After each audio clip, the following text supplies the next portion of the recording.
Voilà. Tout à l'heure, le temps pour nous de prendre l'avis de Serge Henry. Vous avez suivi la nouvelle un peu comme tous les Camerounais. Et justement, dans le communiqué du MINDEF, informé de la tragédie, les chefs militaires des secteurs 1, Cameroun, et 3 du Nigeria, de la force multinationale mixte de la commission du bassin du lac Tchad, ont immédiatement organisé des opérations de ratissage sur les itinéraires de repli des assaillants. Est-ce que vous attendiez d'abord à cela? Parce que ça faisait longtemps, on ne parlait plus de Boko Haram. Est-ce une surprise? Cette attaque vous a surpris, vous aussi, avec tout ce bilan? D'abord.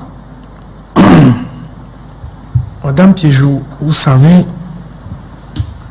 le Cameroun fait comme beaucoup d'autres pays africains. Le Cameroun particulièrement fait face, n'est-ce pas, à des multiples crises sécuritaires sur son territoire. Et je pense tout simplement que face à ce genre de menaces, la diplomatie a un rôle très important à jouer, un rôle prééminent. Et dans le cadre des échanges diplomatiques, il faut revoir certains accords. Oui, c'est vrai, la force multinationale a été mise en place, qui compose, je crois, 5 ou 6 pays. Mais il faut lever les verrous sur les droits de poursuite. Il est anormal qu'une nébuleuse comme celle-là, je vais aller un peu plus haut, vienne s'aimer le trouble et, je peux dire, mettre en difficulté les armées de 5 ou 6 pays. C'est questionnant, il faut se poser des questions. Donc, moi, à mon avis, l'armée camerounaise, telle que je la connais, parce que j'ai beaucoup de promotionnaires, de jeunes Camerounais avec qui j'ai fait des études en faculté, qui sont aujourd'hui dans le bataillon d'intervention rapide comme médecins, comme en service, parfois ont des difficultés parce qu'ils voient partir les assaillants. Mais ils ne peuvent pas entrer, par exemple, au Nigeria. Le temps d'appeler leurs confrères du Nigeria, les gars vont se cacher dans les buissons. Première des choses. Donc, il faut lever les droits de poursuite.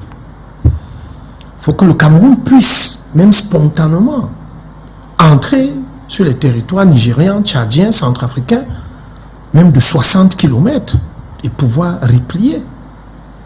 Ils peuvent discuter de ça. Deuxièmement, dans cette réaction globale, il faut des outils je peux dire, de mutualisation. Il faut mutualiser les efforts.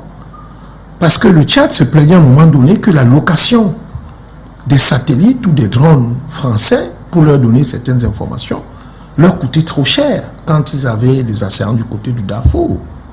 Donc on peut voir comment est-ce que tous ces pays peuvent avoir, ne serait-ce que toutes les 30 minutes ou tous les 30 minutes ou toutes les heures, la situation géographique d'une certaine zone qui peut couvrir peut-être 2000 mètres carrés du nord au sud, de l'est à l'ouest. 2000 mètres carrés, ça coûte combien pour que ces sociétés, ces compagnies qui ont ces satellites mettent à disposition de nos forces d'État, nos états-majors, ne serait-ce que sur 24 heures, on peut avoir 12 positions. Et ça nous permet de constater des anomalies. Parce que ces gens-là n'avancent pas un seul jour. Ils vont de tel village, ils se cachent dans des bosquets. Et je crois que qui maîtrise le ciel, maîtrise la guerre.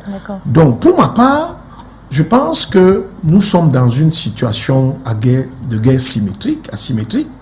Et il va falloir que dans la globalité des solutions que le chef de l'État, Paul Biya, ou tous les autres chefs de l'État veulent mettre en place, n'est-ce pas, qu'on mutualise des efforts. Docteur